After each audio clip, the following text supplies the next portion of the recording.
जिंदगी में आपका भी ध्यान नहीं लग रहा। ज्यादा सोचने की वजह से बार बार आपको घबराहट होती है और आपका हृदय भी जोर जोर से धड़कता है और बार बार निगेटिव विचार आपके भी दिमाग में आते हैं। तो इस ज्यादा सोचने वाली बीमारी से बचने के लिए और इस बीमारी को दूर करने के लिए आज हम आपको एक बौद्ध भिक्षु की कहानी के माध्यम से आपकी समस्या का हल बताएंगे। तो आज के इस कहानी को पूरा देखें ताकि आप भी इस कहानी को सुनने के बाद आपकी समस्या से छुटकारा पा सके। तो चलिए आज के कहानी की शुरुआत करते हैं। एक बार चीन के एक हिस्से में बहुत बड़ा मठ था जहां लगभग 500 भिक्षु रहते थे।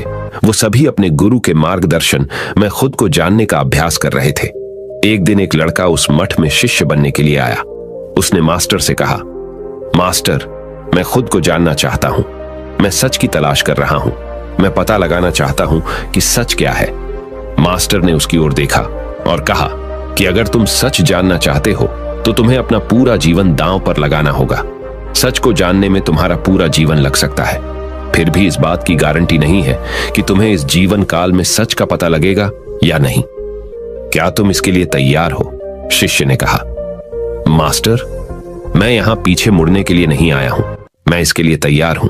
गुरु ने कहा, अगर ऐसा है तुम एक काम करो। इस मठ में 500 भिक्षु है। तुम उनके लिए चावल कूटने का काम करो। बस सुबह से शाम तक चावल कूटने का ही काम करो और जब तुम थक जाओ तो सोने चले जाओ। फिर अगली सुबह उठकर चावल को कूटना शुरू कर दो। इसके अलावा कुछ और मत करना। किसी और चीज के बारे में मत सोचना। बस इस रास्ते पर चलते रहना और दोबारा मेरे पास मत आना। जरूरत पड़ने पर मैं खुद तुम्हारे पास आऊंगा। उस लड़के ने गुरु के आदेश का पालन करते हुए चावल कूटना शुरू कर दिया। उस मठ में 500 शिष्य थे। उन सभी को समय समय पर भोजन की आवश्यकता पड़ती थी, इसीलिए वह बहुत जल्दी उठ जाता था और रात को देर तक चावल कूटता रहता था।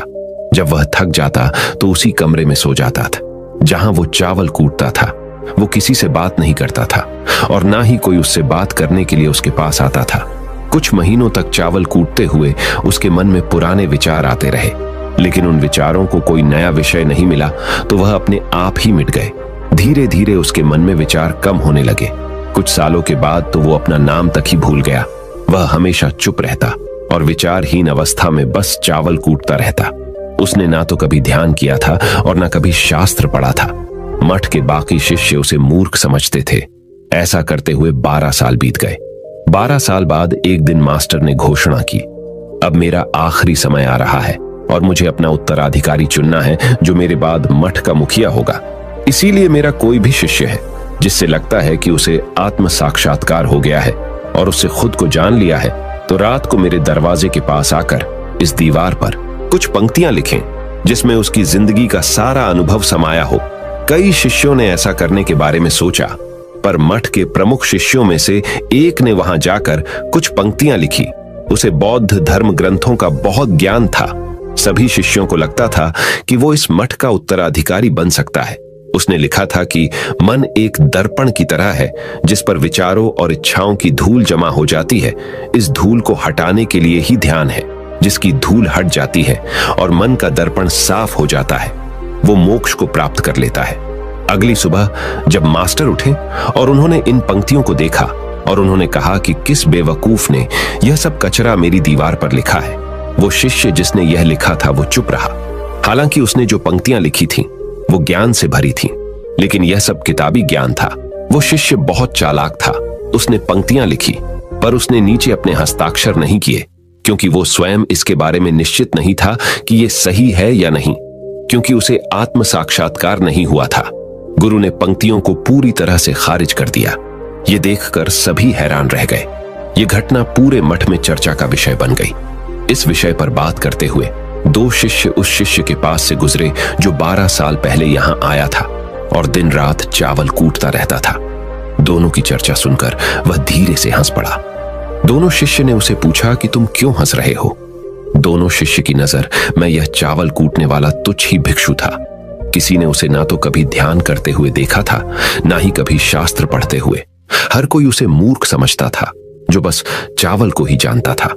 उस मठ में बहुत बड़े बड़े विद्वान थे, लेकिन उस चावल कूटने वाले को किसी से कोई मतलब नहीं था। इसीलिए वह दोनों शिष्य उसे मुस्कुराता हुआ देखकर चकित रह गए। उन्होंने फिर उससे पूछा कि तुम क्यों हंस रहे हो। उसने जवाब दिया, मैं इसीलिए हंसा कि मास्टर सही बोल रहे हैं, यह सब पंक्तियां कचरा है, इन पंक्तियों का कोई मूल्य नहीं है। वो दोनों शिष्य चौंक गए। उन्होंने उसे पूछा कि क्या तुम ऐसी पंक्तियां लिख सकते हो जो इससे भी बेहतर हो। चावल पीसने वाले ने जवाब दिया, नहीं, क्योंकि मैं अनपढ़ हूं, लेकिन हां, मैं कुछ पंक्तियां कह सकता हूं। अगर तुमने उन पंक्तियों को तुम लिख सकते हो तो मैं तुम्हारे साथ जाने के लिए तैयार हूं। उन दोनों शिष्यों ने कहा, ठीक है। वे मास्टर के कमरे के पास गए और चावल कूटने वाले ने कुछ पंक्तियां बोली और दूसरे शिष्य ने उस दीवार पर लिख दिया और उन पंक्तियों के नीचे लिख दिया कि चावल कूटने वाला। उन्हें लगा कि मास्टर इस पर भी गुस्सा करेंगे। जो पंक्तियों उसने लिखने के लिए कहा था बहुत अद्भुत थी और वो पंक्तियां थी, मन तो बस एक का भ्रम है ना, तो मन है, ना ही मन का कोई दर्पण है, और जब मन ही नहीं है तो धूल कहां ठहरेगी। जो ये जानता है वो सच को जान गया। जब गुरु ने ये पंक्तियां देखी तो वे आधी रात को उठे और चावल कूटने वाले के पास गए। वह सो रहा था। मास्टर ने उसे जगाया और कहा कि ये लो, मेरी छड़ी और मेरे वस्त्र ले लो। आज से तुम मेरे उत्तराधिकारी हो, लेकिन इस मठ को छोड़कर कहीं दूर चले जाओ, क्योंकि इस मठ में बहुत सारे विद्वान हैं जो खुद को तुमसे ज्यादा श्रेष्ठ मानते हैं और वो तुम्हें मार देंगे। वो इस बात को बर्दाश्त नहीं कर सकते कि एक साधारण सा चावल कूटने वाला उनसे ज्यादा विद्वान निकला।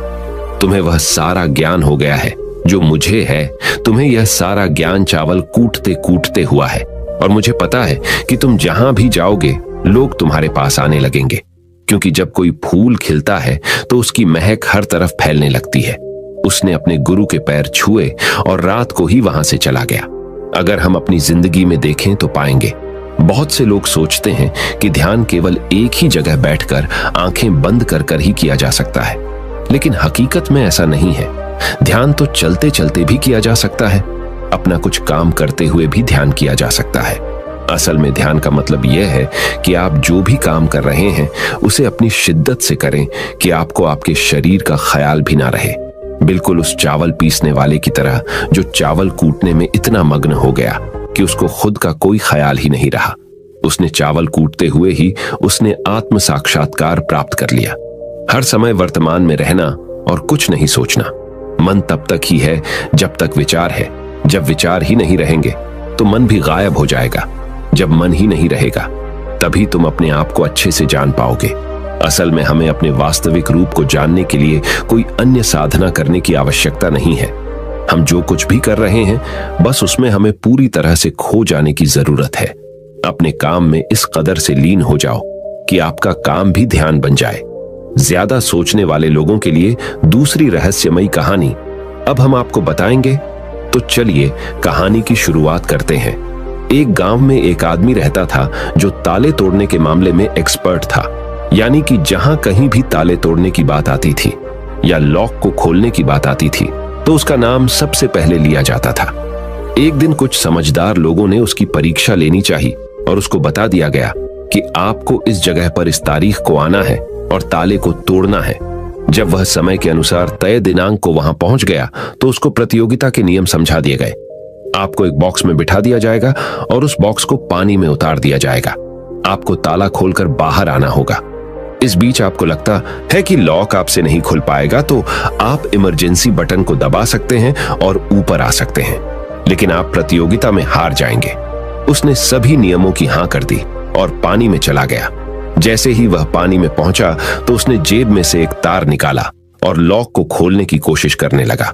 4 से 5 बार कोशिश करने के बाद वह बार बार विफल हो रहा था, लेकिन उससे लॉक नहीं खुल रहा था। अब ज्यादा समय तक पानी में रहना उसके लिए और भी मुश्किल था, क्योंकि सांस रोकना आसान नहीं था। फाइनली उसने अपना पूरा दिमाग लगाया और एक बार अंतिम प्रयास किया।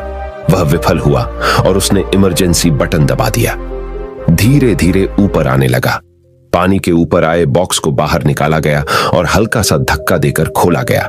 वह अचंभित हो गया कि एक बार भी मेरे दिमाग में यह ख्याल क्यों नहीं आया कि मैं इसको धक्का देकर खोलूं।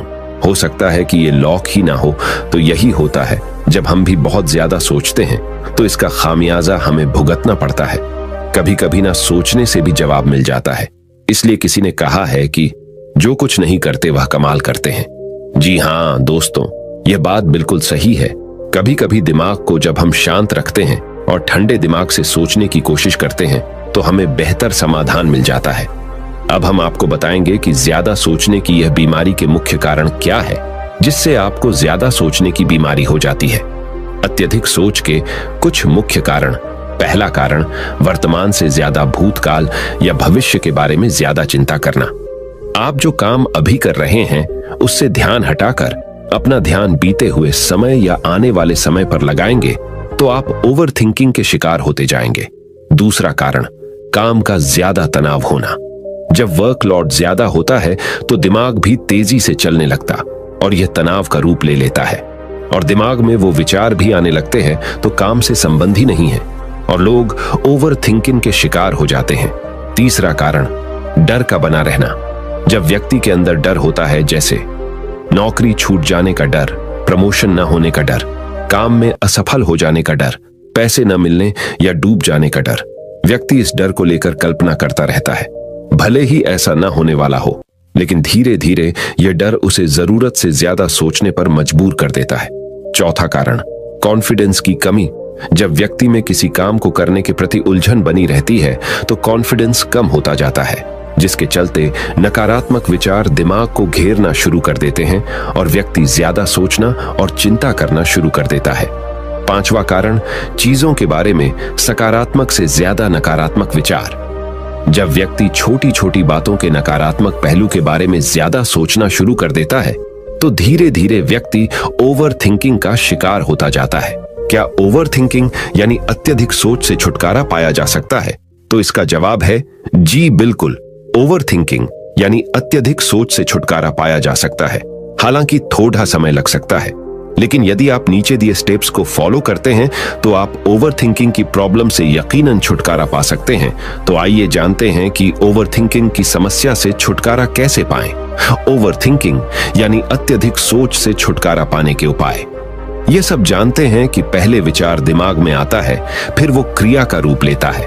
हमें कोई भी काम सोच समझकर करना बहुत जरूरी है, पर किसी काम को लेकर जरूरत से ज्यादा सोचना और वो बातें भी सोचना जो काम से संबंधित नहीं है, आपको और आपके काम दोनों को नुकसान पहुंचाता है।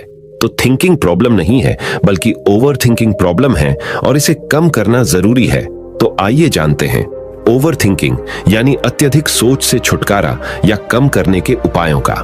पहला उपाय, स्वीकार करें कि आप जरूरत से ज्यादा सोचते हैं। इस बात को मन से स्वीकार करें कि आप ज्यादा सोचते हैं और आपको ऐसा नहीं करना है।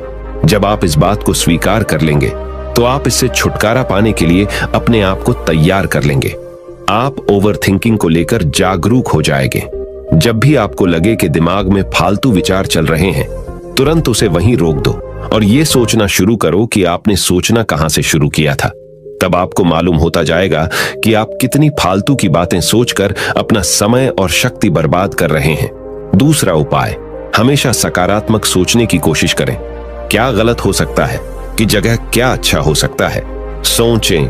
नकारात्मक विचार डराते हैं और आपका दिमाग चिंता से दौड़ने लगता है।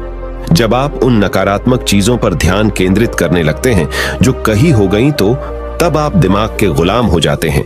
लेकिन जब आप सकारात्मक रूप से सोचते हैं तो दिमाग आपका गुलाम होता है। सकारात्मक रहने का मतलब यह नहीं है कि आप चीजों के सिर्फ एक पहलू को देखें, बल्कि सही और गलत दोनों पहलुओं को देखना जरूरी है। पर केवल नकारात्मक सोचना या ज्यादा नकारात्मक विचार आपको अनुचित सोचने पर मजबूर कर देते हैं। तीसरा उपाय, योग, ध्यान और व्यायाम करें। योग, ध्यान और व्यायाम मस्तिष्क और शरीर को स्वस्थ रखते हैं। ध्यान काफी लाभदायक है, इसे अपने जीवन का हिस्सा बनाएं। चौथा उपाय, वर्तमान क्षण में जीने की कोशिश करो। कभी कभी लोग बीती हुई बातों या घटना के बारे में ही सोचते रहते हैं और तनाव में आ जाते हैं। इसी प्रकार जो समय आने वाला है उसे लेकर भी इतनी चिंता करते हैं कि तनाव में रहते हैं। तनाव में दिमाग हावी हो जाता है और फालतू बातें सोचने लगता है। जो समय बीत गया है उससे सीख लो, जो आने वाला है उसकी तैयारी करो। लेकिन यह आप तभी कर सकते हैं जब आप वर्तमान में रहें। इसलिए आप जो अभी कर रहे हैं तो पूरा ध्यान उसी पर लगाओ। पांचवा उपाय, जो बात आपको परेशान कर रही है उसे लिख लें। आपके सोचने के तरीके और आपके महसूस करने के तरीके के बीच एक मजबूत संबंध है। आपके सोचने का तरीका आपकी भावनात्मक स्थिति को प्रभावित करता है और आपकी भावनात्मक स्थिति आपके सोचने के तरीके को प्रभावित करती है। तो जो बात आपको परेशान कर रही है उसे लिख लें। अब उस बात के बारे में यह लिखें कि यह आपको क्यों परेशान कर रही है। अब अपने आप से प्रश्न करें कि क्या इस समस्या का हल परेशान रहना है। यदि नहीं तो उसका हल ढूंढे, और यही इसका कोई हल नहीं है तो परेशान रहने और सोचते रहने से क्या होगा। जब धीरे धीरे आप ऐसे करेंगे तो इस चीज की आपको आदत पड़ी ढहती जाएगी और आप अनावश्यक सोचना बंद कर देंगे। छठा उपाय, अपनी भावनाओं का नियंत्रण रखो। भावनाओं पर नियंत्रण रखने का मतलब यह बिल्कुल भी नहीं है कि आप अपनी भावनाओं को दबाएं, लेकिन आपको अपनी भावनाओं पर नियंत्रण रखना होगा। जब आप अपनी भावनाओं पर नियंत्रण रखते हैं तो हकीकत को देख पाते हैं। अनियंत्रित भावनाएं दिमागी विचारों को बेफजूल गति प्रदान करती हैं। सातवां उपाय, चिंता नहीं चिंतन करें। चिंता ओवरथिंकिंग को जन्म देती है और चिंतन क्रिएटिविटी को जन्म देता है। फालतू सोचने की जगह कोई कहानी, कोई लेख, कविता या कुछ रचनात्मक सोचें। आठवां उपाय, अपने पसंद की चीजें करें।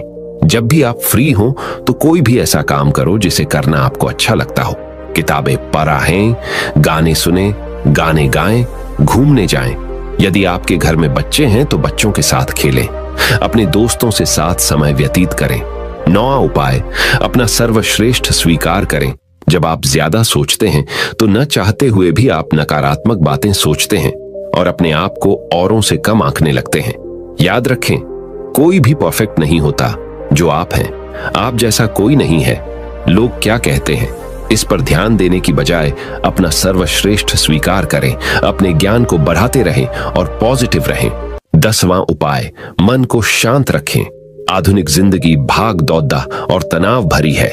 अधिकतर लोगों के साथ तनाव में बने रहना इतना सामान्य हो जाता है कि उन्हें इस बात का पता ही नहीं चलता कि धीरे धीरे तनाव उनके मानसिक और शारीरिक स्वास्थ्य पर बुरा प्रभाव डाल रहा है।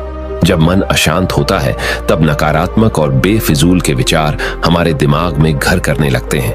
यदि आप ओवरथिंकिंग से छुटकारा पाना चाहते हैं तो अपने मन को शांत रखें। आपके सोच को बदल देने वाली 3 कहानियां अभी हम आपके सामने प्रस्तुत कर रहे हैं, तो इसे ध्यान से सुने। यह आपकी जिंदगी बदल लेंगी। पहली कहानी, चमकीले नीले पत्थर की कीमत। एक शहर में बहुत ही ज्ञानी प्रतापी साधु महाराज आए हुए थे। बहुत से दीन दुखी परेशान लोग उनके पास उनकी कृपा दृष्टि पाने हेतु आने लगे। ऐसा ही एक दीन दुखी गरीब आदमी उनके पास आया और साधु महाराज से बोला, महाराज मैं बहुत ही गरीब हूं, मेरे ऊपर कर्जा भी है, मैं बहुत ही परेशान हूं, मुझ पर कुछ उपकार करें। साधु महाराज ने उसको एक चमकीला नीले रंग का पत्थर दिया और कहा कि यह कीमती पत्थर है, जाओ जितनी कीमत लगवा सको लगवा लो। वो आदमी वहां से चला गया और उसे बचने के इरादे से अपने जान पहचान वाले एक फल विक्रेता के पास गया और उस पत्थर को दिखाकर उसकी कीमत जाननी चाहिए। फल विक्रेता बोला, मुझे लगता है ये नीला शीशा है, महात्मा ने तुम्हें ऐसे ही दे दिया है। हाँ, यह सुंदर और चमकदार दिखता है, तुम मुझे दे दो, इसके मैं तुम्हें 1000 रुपए दे दूंगा। वो आदमी निराश होकर अपने एक अन्य जान पहचान वाले के पास गया जो कि एक बर्तनों का व्यापारी था। उनसे उस व्यापारी को भी वो पत्थर दिखाया और उसे बेचने के लिए उसकी कीमत जाननी चाहिए। बर्तनों का व्यापारी बोला, यह पत्थर कोई विशेष रत्न है, मैं इसके तुम्हें 10,000 रुपए दे दूंगा। वह आदमी सोचने लगा कि इसकी कीमत और भी अधिक होगी और यह सोच वो वहां से चला आया। उस आदमी ने इस पत्थर को अब एक सुनार को दिखाया। सुनार ने उस पत्थर को ध्यान से देखा और बोला, यह काफी कीमती है, इसके मैं तुम्हें 1 लाख रुपये दे दूंगा। वो आदमी अब समझ गया था कि यह बहुत अमूल्य है। उसने सोचा, क्यों ना मैं इसे हीरे के व्यापारी को दिखाऊं। यह सोच वो शहर के सबसे बड़े हीरे के व्यापारी के पास गया। उस हीरे के व्यापारी ने जब वो पत्थर देखा तो देखता रह गया। चौंकने वाले भाव उसके चेहरे पर दिखने लगे। उसने उस पत्थर को माथे से लगाया और पूछा, तुम यह कहां से लाए हो? यह तो अमूल्य है, यदि मैं अपनी पूरी संपत्ति बेच दूं तो भी इसकी कीमत नहीं चुका सकता। तो इस कहानी से हमें यह सीख मिलती है, हम अपने आप को कैसे आंकते हैं। क्या हम वो हैं जो राय दूसरे हमारे बारे में बनाते हैं? आपकी लाइफ अमूल्य है, आपके जीवन का कोई मोल नहीं लगा सकता। आप वो कर सकते हैं जो आप अपने बारे में सोचते हैं। कभी भी दूसरों के नेगेटिव कमेंट से अपने आप को कम मत आंकिए। दूसरी कहानी, मेंढकों की टोली एक मेंढकों की टोली जंगल के रास्ते से जा रही थी। अचानक दो मेंढक एक गहरे गड्ढे में गिर गए। जब दूसरे मेंढकों ने देखा कि गड्ढा बहुत गहरा है तो ऊपर खड़े सभी मेंढक चिल्लाने लगे, तुम दोनों इस गड्ढे से नहीं निकल सकते, गड्ढा बहुत गहरा है, तुम दोनों इसमें से निकलने की उम्मीद छोड़ ढाह दो। उन दोनों मेंढकों ने शायद ऊपर खड़े मेंढकों की बात नहीं सुनी और गड्ढे से निकलने के लिए लगातार वो उछलते रहे। बाहर खड़े मेंढक लगातार कहते रहे, तुम दोनों बेकार में मेहनत कर रहे हो, तुम्हें हार मान लेनी चाहिए, तुम दोनों को हार मान लेनी चाहिए, तुम नहीं निकल सकते। गड्ढे में गिरे दोनों मेंढकों में से एक मेंढक ने ऊपर खड़े मेंढकों की बात सुन ली और उछलना छोड़ कर वो निराश होकर एक कोने में बैठ गया। दूसरे मेंढक ने प्रयास जारी रखा। वो उछलता रहा जितना वो उछल सकता था। बाहर खड़े सभी मेंढक लगातार कह रहे थे कि तुम्हें हार मान लेनी चाहिए, पर वो मेंढक शायद उनकी बात नहीं सुन पा रहा था और उछलता रहा और काफी कोशिशों के बाद वो बाहर आ गया। दूसरे मेंढकों ने कहा, क्या तुमने हमारी बात नहीं सुनी? उस मेंढक ने इशारा करके बताया कि वो उनकी बात नहीं सुन सकता क्योंकि वो बहरा है, सुन नहीं सकता, इसलिए वो किसी की भी बात नहीं सुन पाया। वो तो यह सोच रहा था कि सभी उसका उत्साह बढ़ा रहे हैं। इस कहानी से हमें यह सीख मिलती है कि 1. जब भी हम बोलते हैं उनका प्रभाव लोगों पर पेड़िहाता है, इसलिए हमेशा सकारात्मक बोलें। 2. लोग चाहें जो भी कहें, आप अपने आप पर पूरा विश्वास रखें और सकारात्मक सोचें। 3. कार्य ही मेहनत, अपने ऊपर विश्वास और सकारात्मक सोच से ही हमें सफलता मिलती है। तीसरी कहानी, चील और मुर्गी। एक जंगल में बरगद का पेड़ था। उस पेड़ के ऊपर एक चील घोंसला बनाकर रहती थी जहां उसने अंडे दे रखे थे। उसी पेड़ के नीचे एक जंगली मुर्गी ने भी अंडे दे रखे थे।